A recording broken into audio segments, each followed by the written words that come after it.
Hello, সবার কি অবস্থা? তো সারাদিন কাজ-টাজ কইরা পরে মন চাইতেছিল একটু ঘুরতে যাই, পরে ভাবলাম কই যাওন যায়? আচ্ছা যাওনের তো একটাই জায়গা আছে। কিন্তু এহনের দিনলি এরকম একটা অবস্থা, এক হইছে গরম আর হইছে বৃষ্টি। এই ২ টার মাঝখানে হইছে মানুষ পইড়া গেছে। মানে হুটহাট বৃষ্টি, হুটহাট এত গরম লাগে, মানে একটা বিতিকিচ্ছা অবস্থা।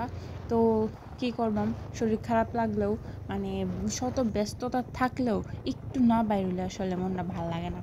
তো গেলাম, গিয়া তারপরে এই যে দেখেন এখনও কিন্তু রোদ আছে, কিন্তু একটু পরে দেখবেন কি দিন কালো করে আলছে, মানে বৃষ্টি আসার সম্ভাবনা। এরকম দিনে কি বের হওয়া যায়? তবুও বের হইছি, এই যে এখন কিন্তু দিন কালো করে আলছে। তো এনে কিছুক্ষণ বসে টইসা তারপরে খিদা লাইগা পড়ছে, কিছু একটা খাইতে হইব। এমনিও সন্ধ্যা হইতেছে। তারপরে চিন্তা ভাবনা কইরা আমরা গেলাম হ্যালো ফুচকাতে। হ্যালো ফুচকাতে গিয়া দেখি মোটামুটি মানুষ আছে, কিন্তু খুব ভাল লাগতেছিল, কারণ ঠান্ডা ঠান্ডা ওয়েদার। এই যে দেখেন আমাদের খাবার। তো আমি নিলাম চিকেন ফ্রাই, আর হেলা নিল হয়েছে গিয়া হালিম আর লুচি। এটা কিন্তু খুবই মজা লাগে। আবার আমরা তো আবার ভাগাভাগি করে খাই, একজন একটা খায়ালাই না, তাহলে কিন্তু বিষয়টা খারাপ হয়ে যায়। পরে খায়াটাই এই যে বাসায় যেতেছি গা। আজকে এই পর্যন্তই, গেলাম।